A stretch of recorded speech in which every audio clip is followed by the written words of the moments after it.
तुमची pharma producer company किंवा private limited company आहे का? आणि तिचे मागील काही वर्षांपासूनचे ऑडिट, ॲन्युअल कम्प्लायन्सेस पेंडिंग आहेत का? तर तुमच्यासाठी एक चांगली सुवर्ण संधी चालून आलेली आहे. मिनिस्ट्री ऑफ कॉर्पोरेट अफेअर्सने नुकतंच एक नोटिफिकेशन जाहीर केलेले आहे. त्यानुसार कंपनी कम्प्लायन्सेस फॅसिलिटेशन स्कीम 2026 ही जाहीर करण्यात आलेली आहे. यामध्ये तुम्हाला सवलतीच्या दरामध्ये मागील पेंडिंग ॲन्युअल कम्प्लायन्सेस म्हणजे आरओसीला आपण जे काही वार्षिक विवरणपत्र दाखल करतो ते भरता येणार आहे. तर ही योजना काय आहे, या योजनेअंतर्गत आपण हा फायदा कशा पद्धतीने घेऊ शकतो, कोणाला हे नियम लागू आहेत, अशा सगळ्या गोष्टींची माहिती आपण आजच्या व्हिडिओमध्ये घेणार आहोत. तर तुमची कंपनी असेल आणि तिचे मागील कम्प्लायन्सेस बाकी असतील तर हा व्हिडिओ शेवटपर्यंत पूर्ण पहा, जेणेकरून ही योजना काय आहे ते तुमच्या लक्षात येईल. तर मग चला सुरुवात करूया.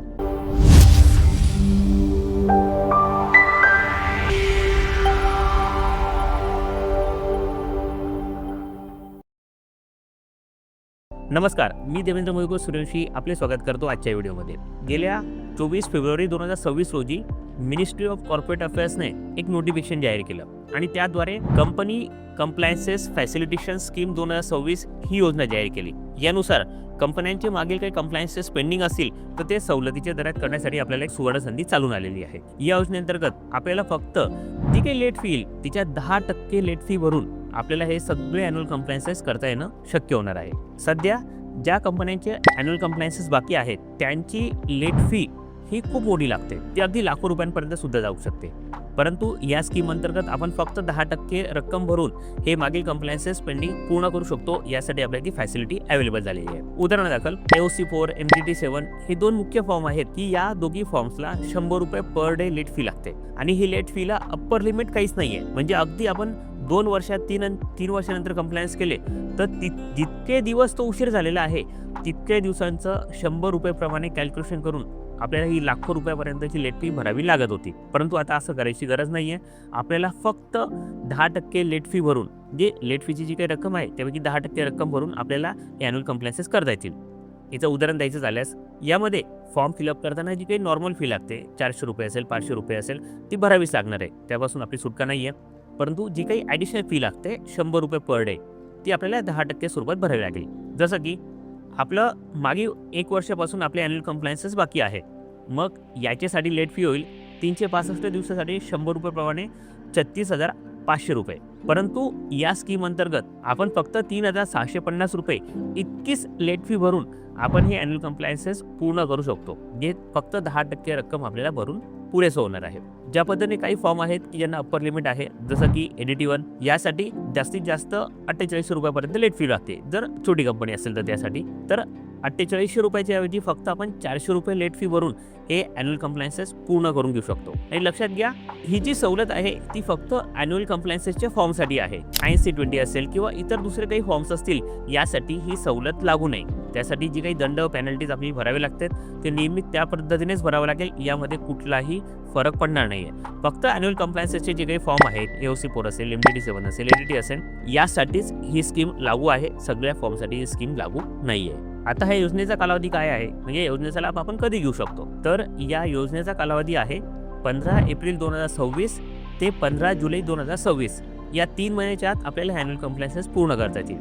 मग आपण तोपर्यंत वाट बघायची का? तर नाही.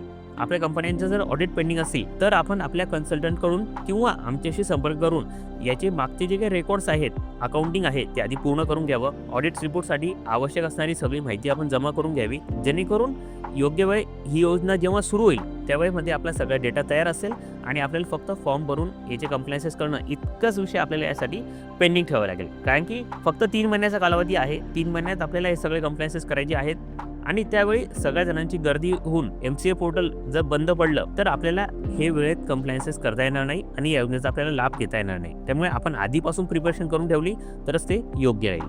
काही कंपन्यांना या योजनेचा फायदा होणार नाहीये, जसं की ज्या कंपन्यांनी स्ट्राईक ऑफसाठी ऑलरेडी ॲप्लिकेशन केलेलं आहे किंवा ज्या कंपन्या या स्ट्राईक ऑफच्या नोटीस पिरियडवर आहेत त्या कंपन्यांसाठी या योजनेचा फायदा होणार नाहीये. तसेच व्हॅनिशिंग कंपनीज यांना सुद्धा या योजनेचा फायदा घेता येणार नाही आणि ज्या कंपन्यांचं अमलगमेशन झालेलं आहे त्या कंपन्यांना सुद्धा या योजनेचा फायदा घेता येणार नाही. फक्त ज्या इंडिपेंडेंट कंपन्या आहेत त्यांचे मागील कम्प्लायन्सेस पेंडिंग आहेत तेच या योजनेचा फायदा घेऊ शकतात. फक्त प्रायव्हेट लिमिटेड कंपनी असेल, फार्मा प्रोड्युसर कंपनी असेल, 1 पर्सन कंपनी असेल, सगळ्या प्रकारच्या कंपन्यांसाठी या योजनेचा फायदा मिळणार आहे. आता या योजनेत कंप्लायन्सेस करून आपला फायदा काय होईल, तर लेट फी 10% लागेल, हा एक फायदा तर झालाच. याशिवाय या अंतर्गत आपले जे काही दंडात्मक कार्यवाही आहे किंवा काही आपल्यावर ॲक्शन होणार असेल संचालक मंडळावर वेळेत कंप्लायन्स न केल्यामुळे, ती कार्यवाही या योजनेद्वारे कंप्लायन्स जर आपण केले तर ती सर्व थांबवण्यात येईल. कुठल्याही प्रकारची आपल्यावर कार्यवाही होणार नाही, ॲक्शन होणार नाही.